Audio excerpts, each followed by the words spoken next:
Alright everyone, well, obviously as you know, a few weeks ago I came back from Disney World. Yes, surprisingly, not Universal, but Disney this time because, well, okay, here's a couple of facts about the trip. First of all, yes, Disney is a humongous place. Unlike Universal, which is only three parks if you count Universal, the Volcano Bay thing that opened last year, but Disney World is enormous. So keep in mind, I did not go to every park. The parks I went to, I will do in the order of which ones I went to, chronologically, and I did not do every ride, because, well, the lines get long, and the Fast Pass, unlike Universal, it's a lot different than the way they do it. It's not as swift. There's certain times you have to put in for, but not to get into too much detail and not to get too carried away, yes, I did not go on every ride. So I will run down the ones that I went on in, well, not the order that I went on, but I'll try to as best as I can, but the order that I feel is appropriate. Give my review, and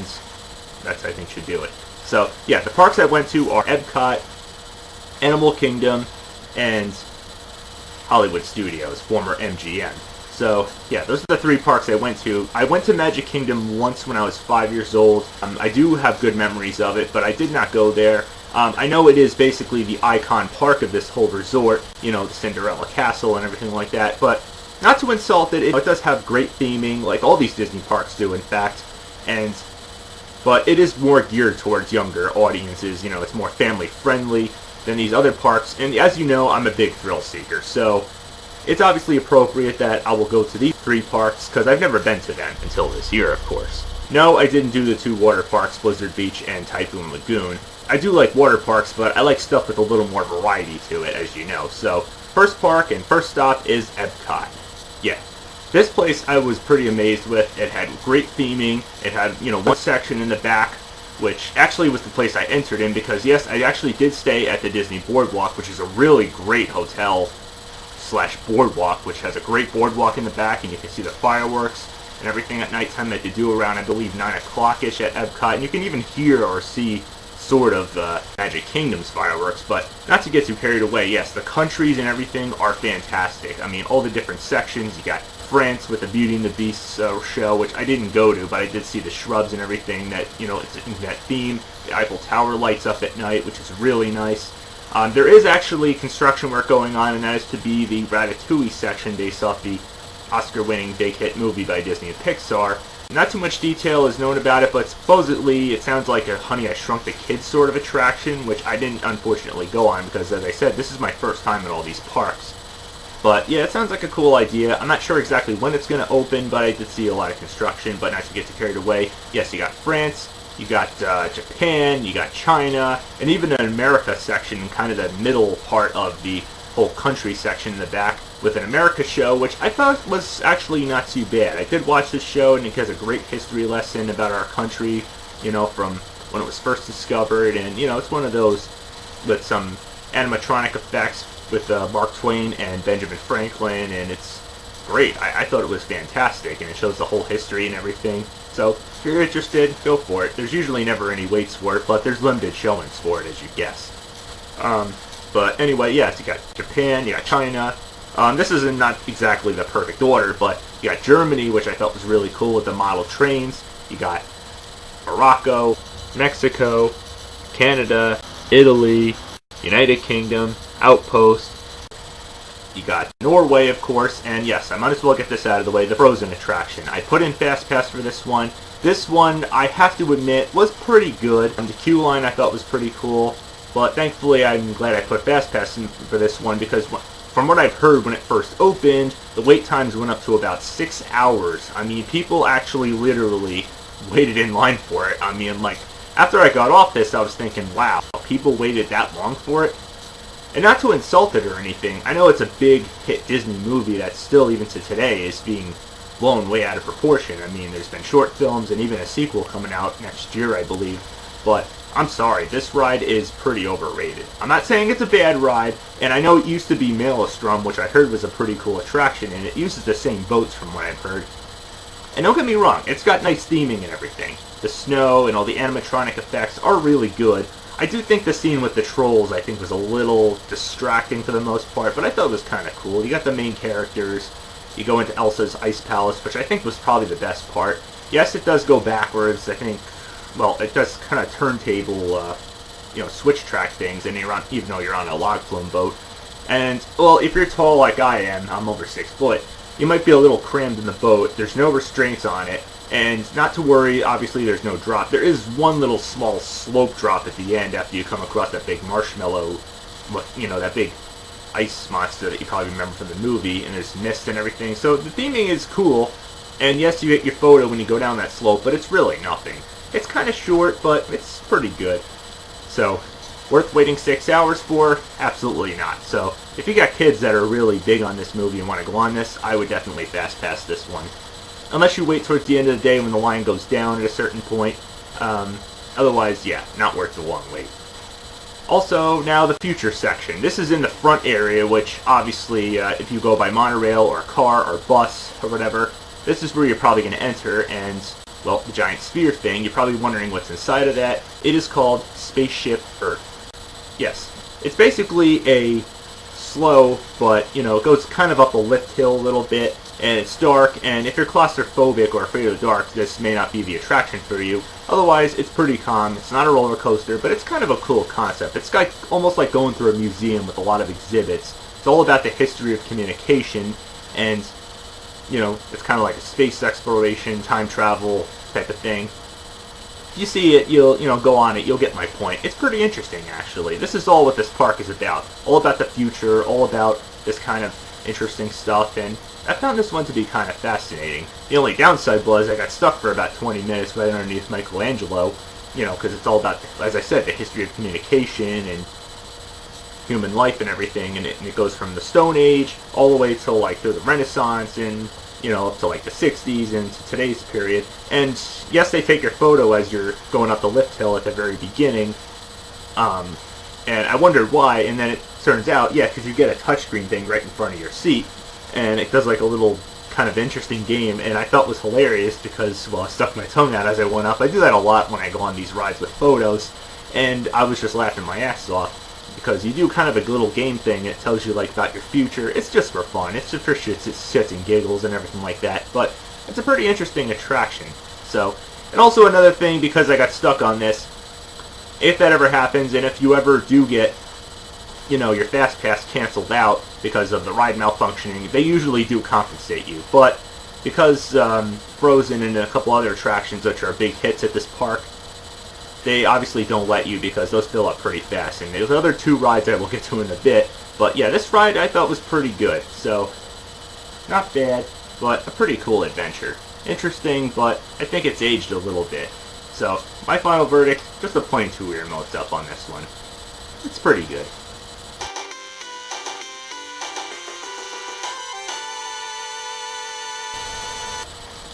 So, the next attraction, of course, is, well, Mission Space.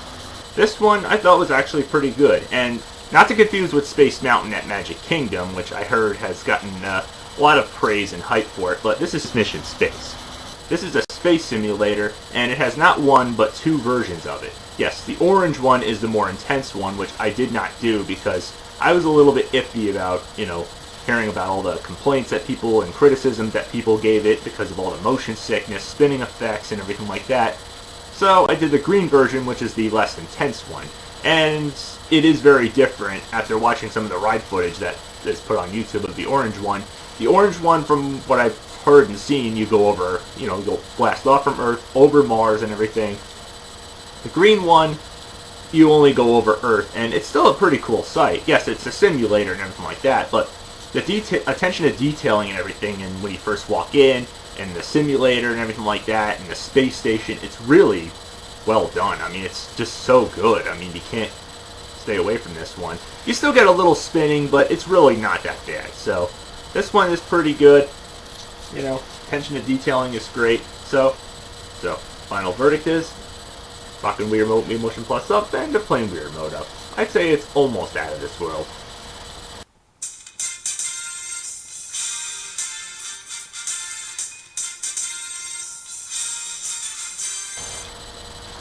Alright, so next attraction, the Finding Nemo ride. I may not have pronounced this name 100% right, but there's actually not 1 but 2 on this. I only did the main ride, which is basically go inside of a set of seashells, and this one was okay. It's not great, but, you know, it's kind of family friendly. It's calm. You see mostly just screens and stuff. It's nothing really to go nuts about. I like the seagulls on the outside, you know, like in the movie, they say mine, mine, mine, mine, which I thought was pretty funny. I like the exit in the queue line. I thought it has a great atmosphere. It's nice and dark in the queue line, and the exit, like anything else, like every other ride, of course they have to exit you to a gift shop. But I love all the fish tanks and everything they have outside. And I know there's an interactive screen thing with Finding Nemo, but I did not do that actually because even though the wait time is kind of short, I just kind of skipped out on it. You know, I wanted to go to other stuff, which I will get to in a little bit. But overall, final verdict, I'm playing 2 weird modes up. It's a family ride. It's at Disney Park. What do you really expect? So, next attraction, Soarin'. Alright, this one was pretty damn good. I was really, like, wow with this one. I mean, this is probably, like, the best attraction at all of Epcot, and what more can I say? It's phenomenal. I mean, everybody talks about this attraction. I mean, it's just an absolute must-do if you really love simulators, you want a breathtaking view, and I know it's a simulator, but it's a great one. The layout and everything, just the way it's like, the presentation of it and the feel of it, the way they lift your seat up as you're going up in front of the screen, it gives you that feel like you're really flying, and just like, wow. It's different parts of the world, and I know it kind of cuts in between and everything like that. You know, it doesn't, you're not going to go all the way around the world within that exact amount of time because that would take too long. But just the presentation, just the feel, it's like, you really do feel like you're soaring. It's just phenomenal. Absolute must do. If you can get a fast pass for this one, absolutely do it because I did have to wait almost an hour for this one, but it was worth it. So, this is probably my favorite ride at Epcot right here. This one is worth the hype. It lives up to it by all means. So, this one soars sky high. Rockin' 2 weird modes with Wii Motion Plus is up. Trust me, it's well worth it.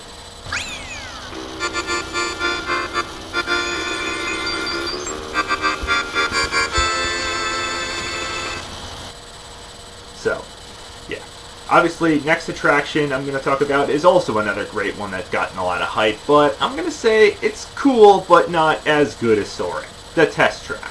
Yes, a lot of people have talked about this one and said, oh, you can design a car and everything like that. Not quite, people. You get a touchscreen thing at the beginning and you get options of what kind of car you want, but it doesn't exactly go 100% what you think it's going to go. You pick a car, what kind of, strength you want your car to have. Like, if I remember correctly, it was, I think if you want it to be good with handling weather, or if you want it to be good with speed, or you want it to be good, like, environmentally friendly, and there's probably 1 or 2 other options, but yeah, you pick one of those, and, you know, because you get wristbands, you put them in, and I should mention that these wristband things that we got, that most people probably get when going to these parks, these actually your hotel room key if you're staying at a Disney hotel on the resort, and of course for Fast Pass and everything like that, that's basically your precious if you're going to these parks. So, yeah, most people I saw have them. I didn't see one person, I saw very few people without them, but, yeah. Basically, you put that in, and it's also to get your ride photo. Yes, just like Frozen, you get a ride photo on this one. Which, of course, I did not buy on this one, as you can tell. Because, yeah, you start out, most of the ride is inside, and it's a lot of twists and turns, so this basically is like a roller coaster, and this is probably the only ride at Epcot that does not operate when it's thundering out, because there is an outside part at the very end of it, and it does go down a little drop, and it goes down around a lot of twists and turns and stuff, like a roller coaster. So I guess you could say it is almost like a roller coaster, or Epcot's only roller coaster to be exact. That's not a simulator. But yeah, so if you're not a big fan of fast, high-speed rides with a lot of twists and turns, you're probably not going to like this one, but I'd say it's a really great time. But I'd say just not quite as good as Soaring, but it's pretty fun though. The design to it and everything is cool. I like how it tests all the different strengths that you give all the cars and everything. I'm not sure if it's different every time, but from what I remember, it was really fun. I liked all the twists and turns. I liked all the different stuff that you go through. So yeah, it's a lot of braking, a lot of movement around. So you may not like that jerky movement and everything if you're not a big fan of that, but I really enjoyed it. I'm a thrill seeker. So my final verdict is a walking weird mode with Wii Motion Plus up and a playing weird mode up. It was a good time.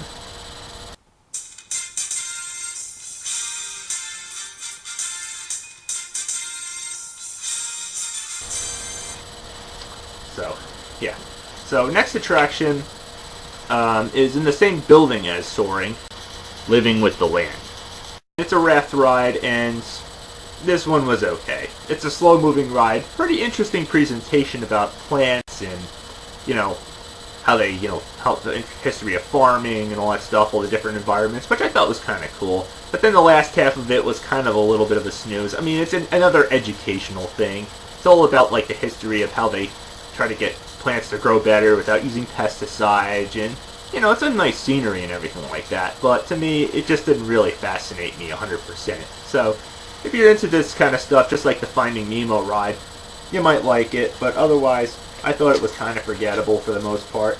Not really my cup of tea for the most part, but, you want a laid-back type of raft ride with some good, nice scenery and everything like that after going all the wild stuff, then you might like this one. Otherwise, just a plain two-air mode, so it was okay. Decent. That's about it.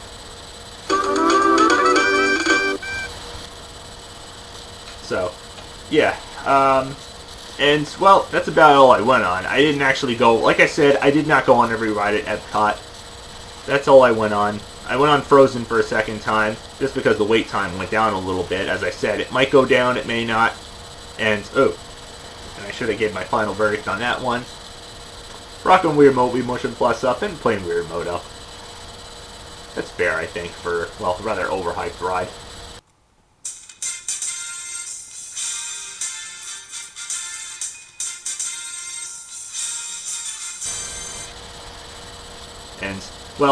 And yes, as you know, there is actually Guardians of the Galaxy coming to Epcot. This is actually going to be their first official indoor roller coaster. Yes, it has been confirmed. It's going to go there. I'm so glad it's not replacing Tower of Terror, just like that it did in Disney's California Adventure Park. But Hollywood Studios is going to have to wait for another time, and so is the next park, Animal Kingdom. Till next time, tune in for part 2, and we'll get to that in a bit.